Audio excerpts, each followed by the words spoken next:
네, 안녕하세요. 시화군에서 군사 통역 강의하는 강천호 강사입니다.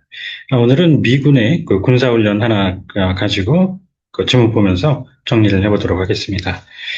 자, 그러면 그 화면 자료 있는 곳으로 옮겨 보시겠는데요.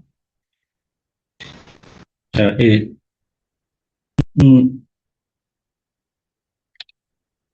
닙티 너겟이라고 이제 그 미군이 그 군사훈련을 아주 오래전에 그 시행을 하다가 폐지를 했다고 합니다.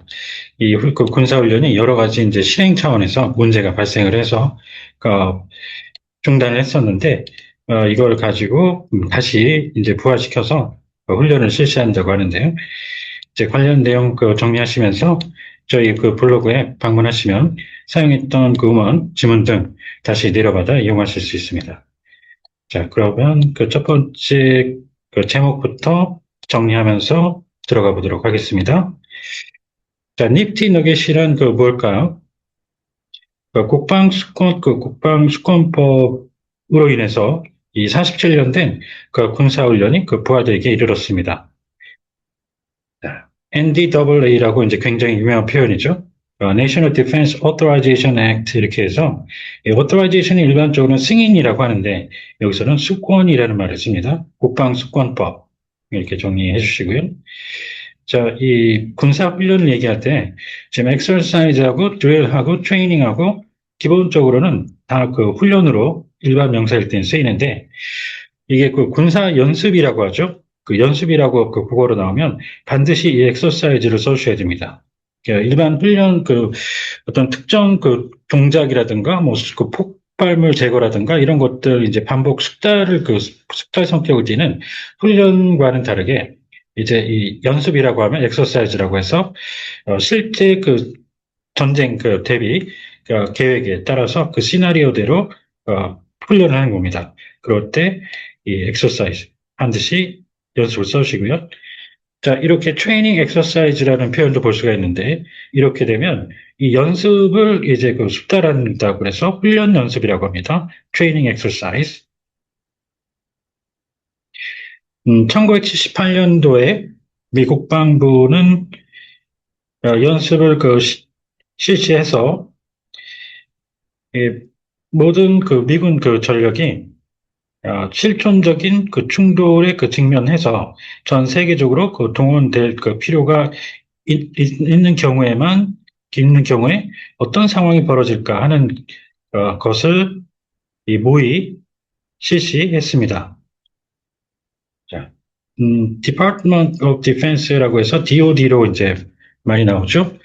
지금 DoD라고 이제 지금도 뭐 쓰는데 지금 요즘에 언론 좀 들어보셨으면은 보셨으면 아시겠지만 국방부 말고 Department of War라고 해서 아직 그 미국 의회 승인 정식 명칭 승인은 안 난 상태인데 트럼프 행정부에서 그렇게 명칭을 바꾸려고 많이 쓰죠. 그래서 요즘 언론에도 간간히 등장을 하는데요. 그래서 줄임말로 가면 Department of Defense 말고 Department of War 이렇게 전쟁부라고 나올 때가 있습니다. 자, 그리고 시뮬레이터하고 꼭 구분하셔야 되는 게 이렇게 어스움하고 같이 붙어서 나오는 경우가 많은데요. 지금 훈련을 그 모의 상황으로 이제 실시를 하는 건데 in simulation 그럴 때 이 that 이하의 상황이 벌어지지 않았는데 벌어진 것으로 생각을 한다라는 의미에서 쓰이는 가정한다라고 표현합니다.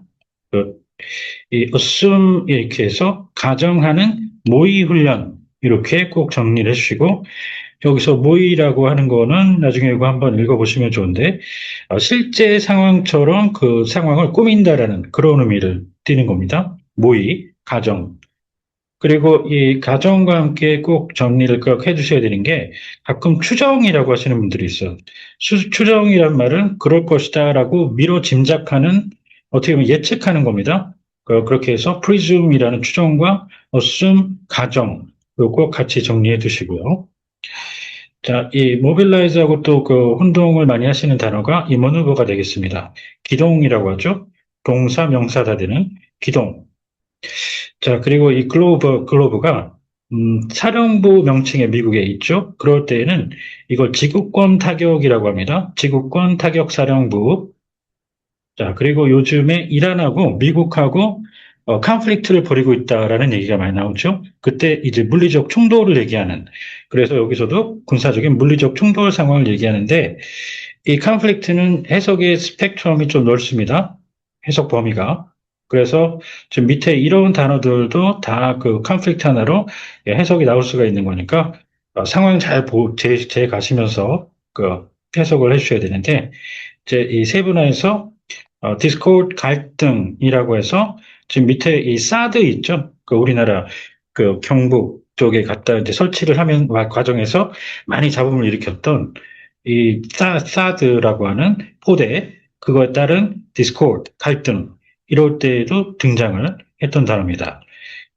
자, 그리고 feud는 서로 미워하고 시기하고 그런 관계인데, 반목, dispute, 법적으로 정식으로 다투는 관계가 되죠. 분쟁. 자, 그리고 충돌은 이 conflict 말고 clash나 crash, collision, 이걸 상황에 또 맞춰가면서 써야 되니까 염두에 두시면서 이 conflict는 정말 해석의 범위가 넓다는 거. 그렇지만 순탄하게 진행이 되지 않았습니다. 자, 이 21일간의 걸친 훈련은 니티 너겟으로 불리는데, 어, 이, 24개 군 사령부를 한데 모아 책임감 있게 이 개념상의 유럽 내 충돌을 지원하도록 했는데요. 자, 이 커맨드가 또뭐 사령부가 될 때가 있고 지휘부가 될 때도 있고 또 조심하셔야 되는 단어입니다. 자, 그래서 이거를 확실하게 지휘부라고 할 때는 커맨팀이라는 말을 미군이 구사하는 걸 보실 수가 있고요. 이제 이 기획과 통신 및 군수 상 중대한 허점 때문에 이 최대 50만 명의 장병들이 이 전투에 늦게 도착을 했고, 그래서 그 충돌로 인해서 40만 명의 미군 사상자가 발생했습니다. 자, 이거는 물론 진짜 상황은 아닙니다. 지금 여기 다 설명이 돼 있던 것처럼 개념적으로 이제 시나리오를 전개를 한 거거든요. 그래서 실제 이렇게 사상자가 났다면 난리가 났겠죠. 그런 건 아니고 개념적으로 그랬다. 시나리오상에서. 그래서 이, 자, 군수라고 그랬죠? 로지스틱스, 군수 부품을 전체 기획 단계에서부터 이제 실행에 옮기는, 배분해 주는 것까지 전체적인 과정을 얘기하는 이 군수가 있고요. 군수품 자체는 material이라고 표현합니다. 우리가 아는 물질 그거 말고요. material 할 때 A가 아니라 EL로 끝나는 material. 그런데 군수 공장 자체는 또 미군이 munitions라고 씁니다. munitions factory라고 하는데 이 munition은 조심하셔야 되는 게 이 자체로 쓰면 군수 물자도 되지만 탄약, 애미니션 같은 탄약의 의미도 있죠. 그래서 이렇게 붙으면 유도탄이 됩니다. 이걸 염두에 꼭 두셔야 되고요. 자, 그리고 숫자 관련해서 아까 이제 이 100만 저 위에서 half a million, 100만이 있었죠. 그래서 50만 이렇게 했었는데, 자, 이 10억, 그 다음에 1조, 이 정도의 금액 단위는 숫자 단위는 정말 많이 나오니까 익숙하게 해 놓으셔야 되겠고요. 자, 일단 여기가 사상자인데, 그러니까 죽고 다친 사람들을 얘기하죠. 그런데 이렇게 미군이 쓰는 문구가 있습니다. 이렇게 하면 전투 부상자 처치라고 하는데요. 이게 이제 우리가 이제 일상적으로 쓰는 말로 하면 medical care 할 때 care. 그래서 진료라는 의미인데 그걸 군에서는 일단 처치로 하고.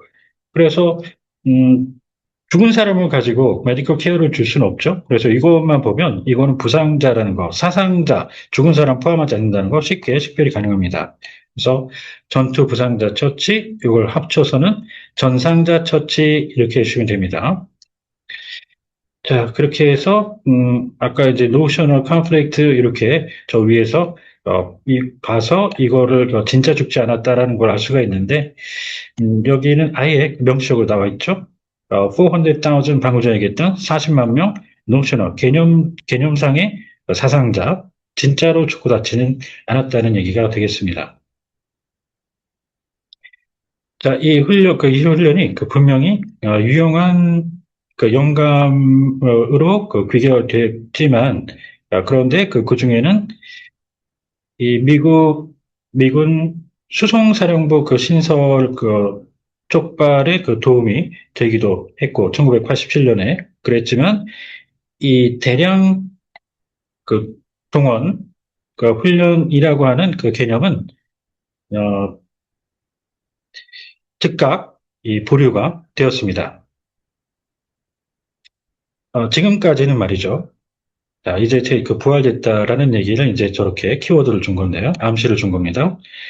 자, 2026 회견도 국방수권법은 도널드 트럼프 대통령이 12월 초, 지난해 12월 초 서명을 했는데 이에 담긴 한 조항은 니프티 너겟에 관한 니프티 너겟을 모태로 한 연구를 주문하고 있고 그리고 예비군 예비대 동원에 초점을 맞춰서 군대가 인도 태평양 영내 고강도 급변 사태에 대응할 수 있는 능력을 평가하고자 했습니다. 자, 예비군이라고 리저브 포스 많이 쓰잖아요. 그런데 그게 원래 정식으로는 예비대라고 합니다. 그래서 육군 예비대 이런 말을 쓰는데요. 그래서 군사적으로 처리할 때는 예비군 말고 reserve force 예비대까지 가시면 좋고요. 그리고 여기서 이 provision은 조항이죠.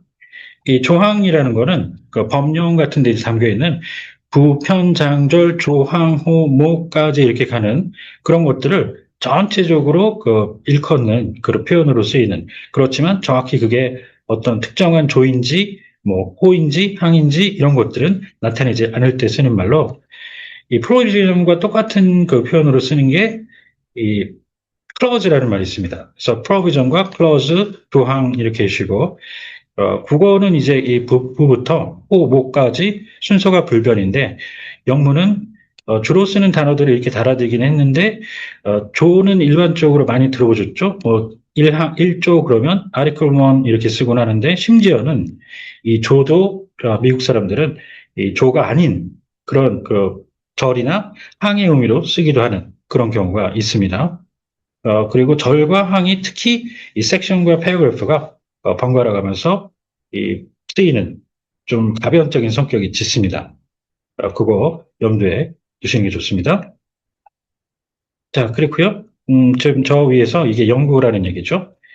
우리 연구원하고 이제 연구 개발할 때 리서치를 기본적으로 쓰는데 요거 지금 보시는 것처럼 이 단어와 같이 등장을 하면 리서치는 조사로 가게 됩니다. 그걸 우리 민간에서도 볼 수가 있죠. 마켓 리서치 그러면 시장 연구가 아니라 시장 조사라고 하는 거, 그런 식이다라고 보시면 되겠습니다. 그래서 연구, 스터디. 자, 그리고 급변 사태, contingency와 구분해서 비슷한 것들. emergency가 비상이죠. 여기에다 medical이 붙으면 응급되고요. 자, in case로 붙으면 유사시 이렇게 해주시고, 그다음 urgency는 긴급. 그리고 이걸 제일 많이 생소해들 하시는데 exigency라고 해서 위급이라고 합니다. 응급하고 헷갈리신 국어 자체도 좀 혼동을 하시는 분들이 좀 있어요. 위급이라고 해서 아주 위태롭고 급박한 사태를 나타내는 좀 군사 쪽에 가까운 그쪽에서 주로 쓰는 표현이라고 보시면 됩니다. 위급이라고 exigency까지 같이 정리를 해 두시면 좋습니다. 자, 이렇게 오늘은 미군 군사훈련 가지고 정리를 해봤습니다. 혹시 궁금하신 점 있으면 언제든 연락 주십시오. 감사합니다.